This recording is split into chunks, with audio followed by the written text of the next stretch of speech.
this time of year to talk about boxelder bugs. So Garrett, do you want to kind of start by going into, do you want to just kind of kick off and go through your top 10, or how would you like to do this?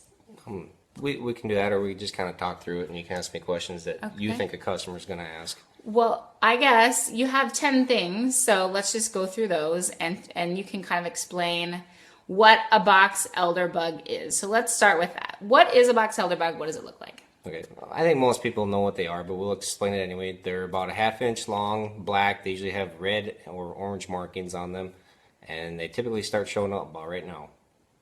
So, number one, what do they look like? Number two, is it the time of year, or what kind of when they come and why they come? Yep, and I'm actually going to throw a few of the pointers in here because it's just easier to explain it that way. Okay, so two. Yep. They typically will overwinter in your houses, so once it starts getting cold, they're going to start sneaking into the cracks to get into the house. Usually, when they start out, usually in the spring when they come out, they will start eating low vegetation, mostly seeds on the ground, and then about July, they're going to move into the trees, and that's where they're going to lay their eggs, and they're going to start hatching them in about mid to end of July. So that was the third, is when they come, right? So that was that was three. Yep. Okay. So you had four. They, like I said, kind of threw them together. They emerge from overwintering sites during the spring. What does that mean? That means they're coming out of your house in the spring. Overwintering is your house. Yep. Okay. So, and then, like I said, they'll go into the trees. They'll lay their eggs there. They do not do any damage to the trees. Typically, they're only found in female box elder trees. They're not going to be in the male box elder trees. What's the difference between a male and a female box elder tree? I'm not sure, to be honest with you. So they only are found in box elder trees. I mean, hence the name box elder bug? 95% of the time they're going to be in box elder trees, but they do show up in some ash trees and different trees like that too. But usually it's going to be the box elder tree. Okay. So that was number 5. Only the adults can survive in the winter. If there's nymphs or anything like that on your house, they're actually If there's not what? nymphs. What's a nymph? It's kind of a middle-aged box elder bug. Oh, I think I remember learning about that in biology class. Is that a biology term? Yeah.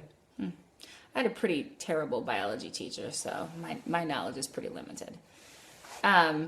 Continue. Typically, they can fly a few blocks, but they have been known to fly over 2 miles to find a place to stay. So, What's attractive? What's an attractive place to stay for a box elder bug? any kind of south and west facing side of houses, typically that's going to warm up the most during the day, and they like the warmth when it starts getting cooler. And kind of, I think here's another point. 7. 7. Okay. The color of the house does not matter. Typically, you're going to see them on any color house. It just, when you get a good sunshiny side, that's where you're going to find them. Darker houses tend to warm up a little bit more, so you might see them a little bit more. So it might have to do with the warmth. Right, but the color of the house really doesn't matter. So if you have a black house with black tinted windows, you might have more Boxelder bugs. If it's got sunshine, especially. So if anyone has a black house with black tinted windows, if you could send us a picture, we would like to hear about your Boxelder bug issues. But yeah, so, and then when they're in your house, this is another point. Number 8. They do not reproduce when they're in your homes. Any box elder bugs that are there in the spring were there last fall. They did not multiply.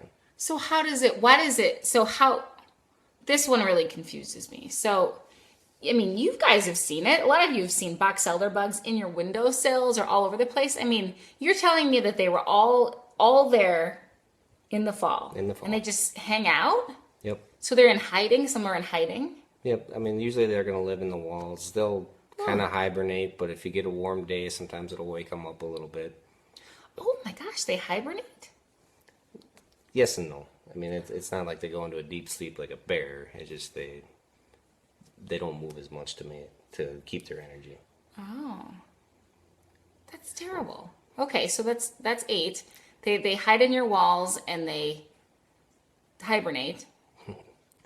Yep. Let me just go through your.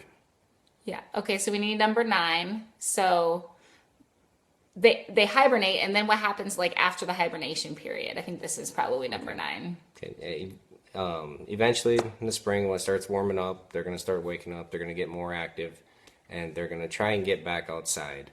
So they don't want to live in your house. No, just in the winter, just to stay warm. Okay. So, let's see. I think we'd kind of covered 2 with the adults feed on low vegetation and seeds on the ground, and that starts in July. I think we'd kind of covered that into 1 there. So right, we have 9, so we just needed the 1 more. So what is the last thing you had? The last thing you should know. I think that had to do with how to get rid of them. So I think the last thing that we wanted to talk about in the 10th item was how do you prevent them from coming in, or if you have them, how do you get rid of them? If you already have them, it's a little bit harder, especially once we get past October, because we can't spray outside anymore then. We can do some spraying inside, but typically you're just going to have to deal with them that winter and use your vacuum cleaner. Know all about that. So the best time to do it is in the fall. I'm starting to notice a few today. I'm spraying some houses, and I started to see a few show up. So, so the preventative spray this September, first part of October, is what you need to do to keep them out. So outside of spraying, is there anything to do for boxelder bugs? Isn't this kind of the one of the few bugs that we talk about that there's really not a lot you can do to keep them out of your house? You have to work with a professional pest control company or do some kind of spraying to try and keep them out. Correct. These and cluster flies, which we'll talk about next week, are the 2 main ones that you just can't prevent them other than spraying, because the soffits around your house, they have holes in them that they get through. The what around your house? The soffits. I don't know what a soffit is. That's where so the air can get to your attic, so it doesn't get moist up there. So they'll crawl into there and they'll work their way in your house from there. But one thing that does help is just make sure everything's sealed up. Your doors, make sure everything's good and tight on them, and your siding. And again, where the foundation meets the house, just make sure everything's sealed up good. So that's kind of the 10 things. And, I guess just to wrap it up, there are some houses that are more prone than others. Is it just kind of the area that they're in? Like I was saying, I've been in lots of houses that have a lot of boxelder bugs seemingly, and there's a lot of other houses that don't. Is it just like any type of bug? Like some houses get more. It depends on how they're manufactured. It depends on, how tight their cracks are sealed and all that kind of stuff. Or is there something like, oh my gosh, if you're living in just because you're here, and here, you have lots of boxelder trees, or are there some things that you can say like, sorry, sucks to be you, but you're just going to have a lot of boxelder bugs because of? Boxelder trees. If you got boxelder trees, you're going to have a lot of boxelder bugs. Our house, for example, we don't have any boxelder trees as far as I know within probably a mile, but we still get a few. Like I said, they can fly up to 2 miles in the fall. Okay.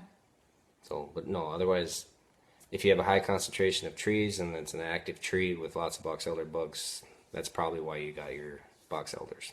Good to know. So. Well, that's kind of the 10 top things that we wanted you to know about boxelder bugs. Sorry, it's a little disjointed, but I think we got them all covered. And again, if you have any boxelder bugs or any other bugs this time of year, we know that this is, as we talked about last week, this is the time of year. If bugs get into your house now, they are living there for the entire winter. So make sure that you're giving us a call or giving a professional pest control company a call to prevent bugs from coming and staying and living in your house this winter. So the number again to call us is 844-9-BYE-BUG. That's 844-9-BYE.